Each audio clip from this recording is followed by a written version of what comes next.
Okay, we're going to start up again. Now we're going to talk about horizontal, vertical, and cluster approaches to growth. And Jeff Mason from CCI is going to be our moderator. Jeff, over to you. All right, thank you, Mark. Thanks, everyone.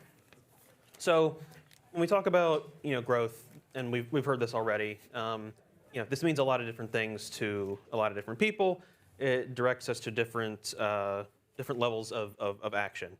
So right at one hand, you have the decisions being made by individual firms in response to the incentives that they're facing, and you'll hear about that after lunch. Of course, at the other end of the spectrum, right, you have the big sort of macro decisions being made, basic rule of law, these kind of really big picture things. But there's this wide berth in the middle where we can really start to talk about concrete examples of action, things that are being done that we can learn from, that we can replicate to drive growth. And so that's what this panel is going to try to dig into a little bit and start to getting into the okay, what do we do? What have other people done with regards to growth? So each panelist is going to give an introduction for several minutes to a specific project, investment, policy, something that they've worked on that's been an important driver of growth in one form or another. And then we'll go into a discussion and how what they're doing relates to this central theme of growth. So joining me for this discussion, we have Piero Ghezzi. He's the former Minister of Production of Peru and is also the founding partner and CEO of GPD Partners, which provides private credit to mid-sized agribusiness firms.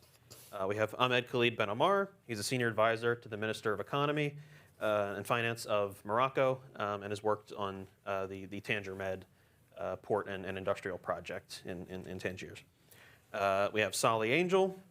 He's a professor of city planning and director of the Urban Expansion Program at the Merit Institute of Urban Management at New York University. And finally, we have Aradhana Agarwal. She's senior advisor to the Trade, Technology, and Skills team at the National Council of Applied Economic Research in India. So thank you all for joining me for this discussion. And Piero, we'll start with you. So during your tenure as Minister of Production in Peru, you pioneered a new approach to private sector, public sector collaboration. And this is something we've heard a lot about, I think, in sort of general terms, right? Public and private should work together to facilitate growth. It's not purely an exercise of one or the other. They need to work together, but it's important to understand what does working together mean in sort of real terms, and how can we do that productively? Because I'm sure plenty of people in this room, you've been to some sort of public-private meeting, dialogue, whatever, and you probably left that thinking, what in the world did this accomplish? This was a waste of time. And so, right, but we need to have those conversations, so we should have them productively. And that's something that I think you tried to work on as Minister, Piero. So please tell us about that. Thanks, Jeffrey, and thanks very much for the invitation. Yeah, I'm going to talk about Mesas Ejecutivas. It's an instrument for industrial policy or productive development policies, as we call them euphemistically in Latin America, that we designed and implemented while I was Minister of Production of Peru between 2014 and 2016. Basically, it was a very practical approach. My background is international finance. Until 2013, I was chief economist of Barclays globally. So I had not a background in economic development, so I was not so invested. So when I became Minister of Production, we had launched a productive diversification plan, and now we had to implement and choose the sectors, et cetera. So our reaction was to hire McKinsey. No, I mean, an international consultancy firm, right? That was the first reaction. Upon reflection, we decided to convene the main players ourselves, particularly the private sector guys who had shown some interest in working in this public-private collaboration, and start solving problems as opposed to studying the problems, just studying the problems. So we started to work from the very beginning. And basically, in Peru, there are like 200 working groups and round tables and multilateral commissions, et cetera, that didn't work. So basically, we analyze them and multiply everything by -1. No? And we did the opposite. So 3 or 4 characteristics had this working group that didn't work in our review. The first is that the private sector was only an occasional guest in these commissions, as opposed to a permanent active member that participated in the co-creation of solutions. So we invited them permanently. No?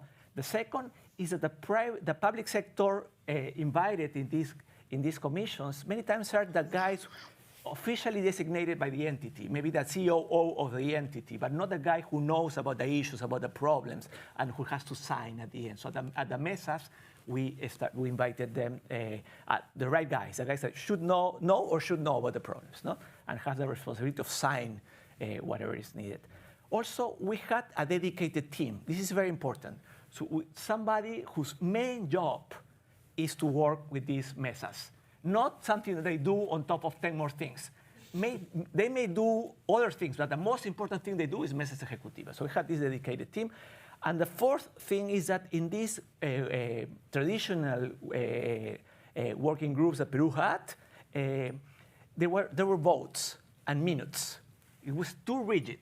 And also because we want to do the right thing, not what the majority wants. So we eliminated the rigidity. And three more things about that, what a Mesa Ejecutiva is. First, we had like two bodies. The low-level body, the guys with the contextual knowledge, the guys who know the problems, right? And are in charge of solving those problems. And that includes the private sector, the public sector guys, and the dedicated team. But some problems cannot be solved at a more technical low level. So have to be elevated to the cabinet level ministers, right? They have the ability to allocate budget, right? Convene the right guys, solve problems that require some political decision, etc. And so we have this combination of bottoms up and top down. Neither of those, right? It was a combination of things. The other stuff that we did is that we start working, as I said, we spend time in writing like long reports or having a very detailed roadmap that had to be executed later. We started working with 3 or 4 solutions from the very beginning, and that helped a lot. And also, in addition to the mesas, right? So the mesa's name is wrong. In what sense? You think of a mesa as an institution, right? A table. But the mesa is a technology. It's a methodology to work, right? To have a process of solving problems, right?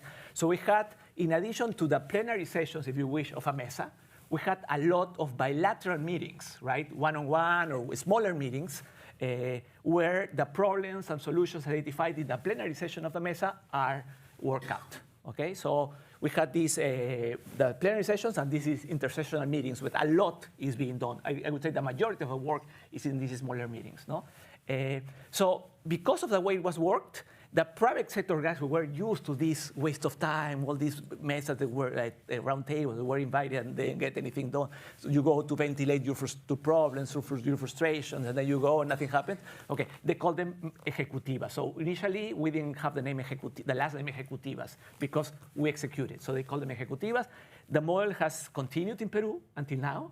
I left in 2016, so it's been 8 years that with, I don't know, 7 presidents, 14 finance ministers, and the mesas have continued, which is a testament of that, right, of the institutionalization of the issues, right? Okay, so when I was finishing the ministry, only then that Chuck Sewell came to Peru, and we realized that the stuff that we had done resembled significantly the stuff that he had been writing about, government experimentalism, etc., and some of the modern industrial policy that Danny had been writing about. But I was not fully aware of that literature. I was not fully is too much. I was not aware of that literature really because my background was more of international finance. So we did what it worked in practice. At the end, the Mesa's main issue is try to solve the main coordination problems that government has. The private-public coordination problems, because the public sector underestimates the complexity of the problems. And the private sector may know the problems, but they don't know about public policy. They don't know the solutions, right? And also the easiest way is to ask a subsidy, right? Because it's a lot harder to co-create and to working on solutions, etc. So it's a lot of it. Give me an exception, tax exception, subsidy, and that's a lot easier, right? So this sort of public-private, and they don't trust each other. That's your stuff. And I have been visiting throughout Latin America And it's a characteristic of all governments. The public sector thinks the private sector are just lobbyists, and the private sector thinks the public sector and the private sector thinks the public sector are just like lazy guys who don't get anything done, right? So that was one thing that we tried to solve. And the other stuff that is perhaps more important is the public-public coordination failures. Why? Because that government entities work as watertight compartments. They don't acknowledge the existence pretty much of other entities. They work as if they were the only entity existing, right? Even within my ministry, the two vice ministries had nothing to talk to. They didn't talk to each other, let alone the entities that depend on the ministries, right? The independent entities. So, and this is worse because a lot of the coordination failures are local, but the solutions may require national decisions. So you have these not only between government entities at national level, but between entities at different levels of government, right? And this has become even more pronounced over the last years because better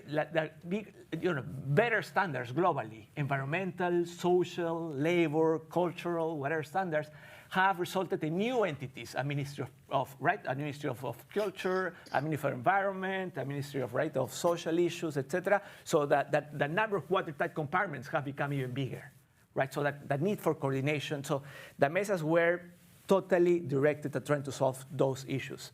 In terms of that, what would be the main takeaways for me about the mesas? I want to do more things, the takeaways, and then something that I hear. Let me talk about something I heard yesterday that I think is it should be qualified, right? I think precisely because Peru has weak government capabilities, you should do this sort of industrial policy. Why? Because the problems exist and you need to be solved, and that more typical industrial policy of picking winners and subsidizing them is just too expensive and doesn't guarantee any success. But the mesas allow you to do a few things, I guess. The first, you leveraged. So the public sector leveraged on the knowledge of the private sector, right? And also, to be sitting in the same place allows you to do two things. Align the private sector and the public sector in a mission. So public sector, there's a mission. We need to make sure to export shrimps to China. So we need to open the market for that, and we need to do everything required to do that. This is like a Matsukato type of mission, right, that I think is interesting.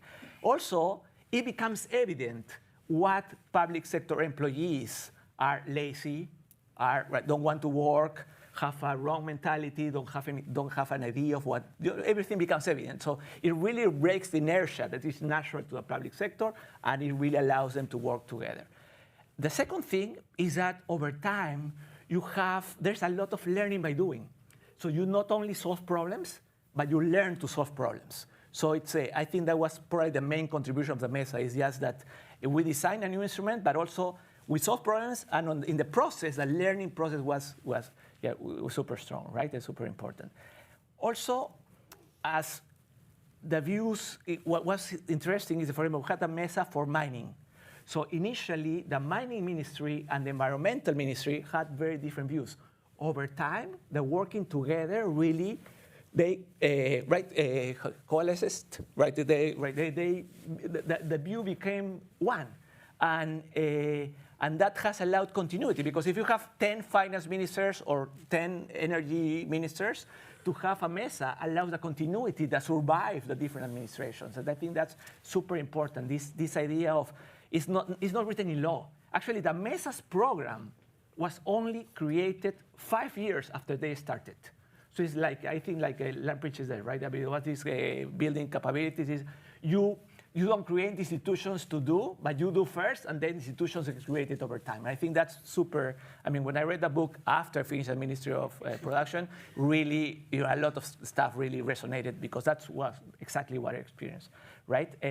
To finalize, so it also allows to use very scarce resources. What are the two most scarce resources in my view? One, capable government bureaucrats. Second, bandwidth of the high-level cabinet, right? The time of the cabinet level guys.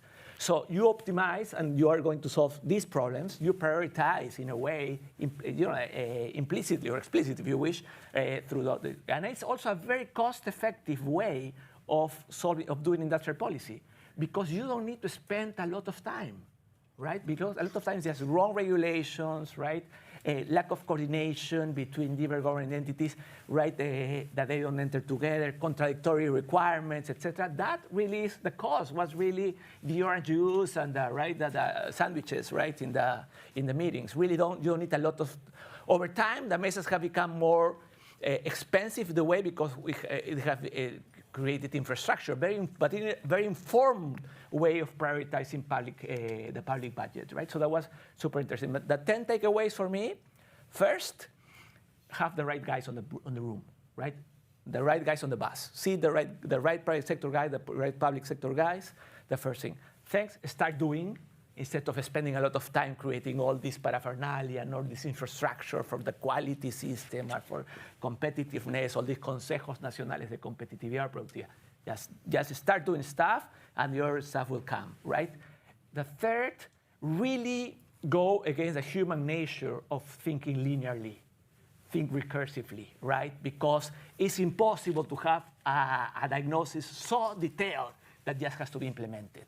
You will learn a lot during execution, and then you will go back and forth between diagnosis and execution, right? You have an initial plan, but it has to be preliminary.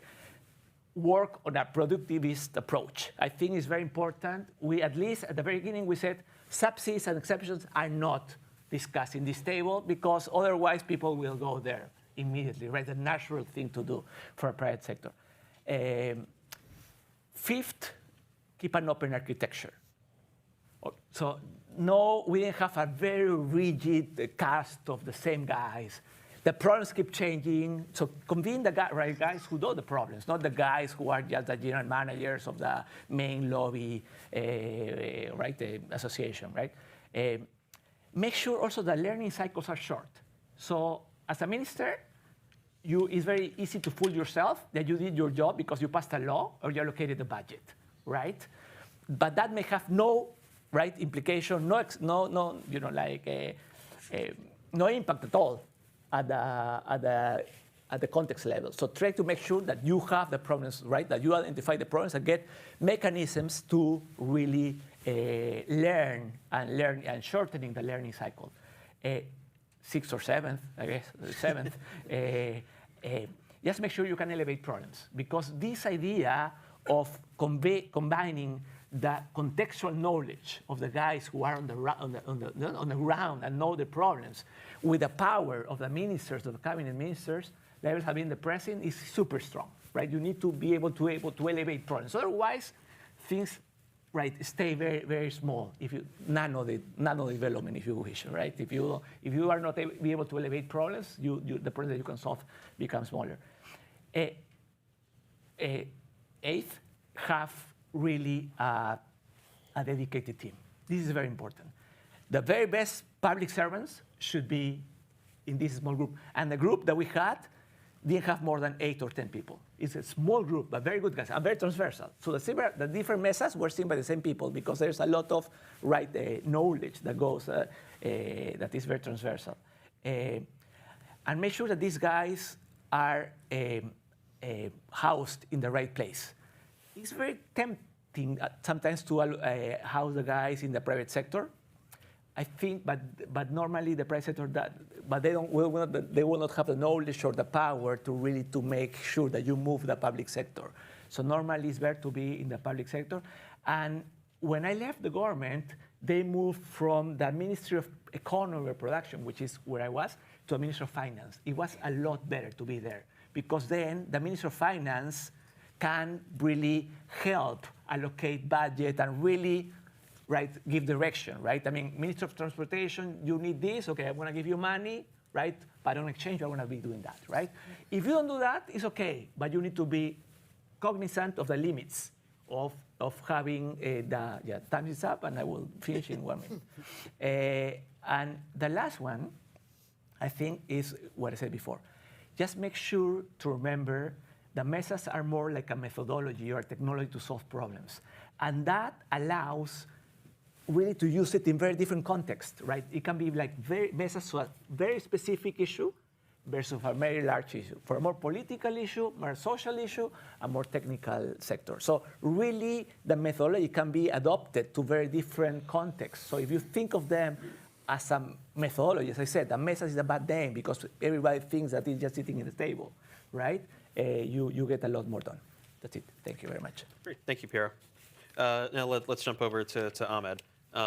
So you've been intimately involved in Morocco's Tanger Med project, right? This is a hugely successful port and industrial complex, and it covers a wide range of sectors, so automotive, aeronautics, food processing, textiles, and many others. It's the largest port in Africa and in the Mediterranean. And in last year's World Bank's port competitiveness report, it was number 4 in the world in terms of port competitiveness. So there's something really impressive, I think, that has been built here, and in a relatively short period of time. I think it was commenced in 2007. 8 to 10 years later, right, there was another phase developed. So this has happened relatively quickly. So, with your involvement, Ahmed, in the project, what are 2 or 3 of sort of the practical factors that most led to Tanger Med's spectacular success? Thank you very much. It's a pleasure being there. I will try to share some of the highlights of this experience. So there is something we are talking about growth and development, and for me there is something that is fundamental. It's the common sense. So sometimes we forget it.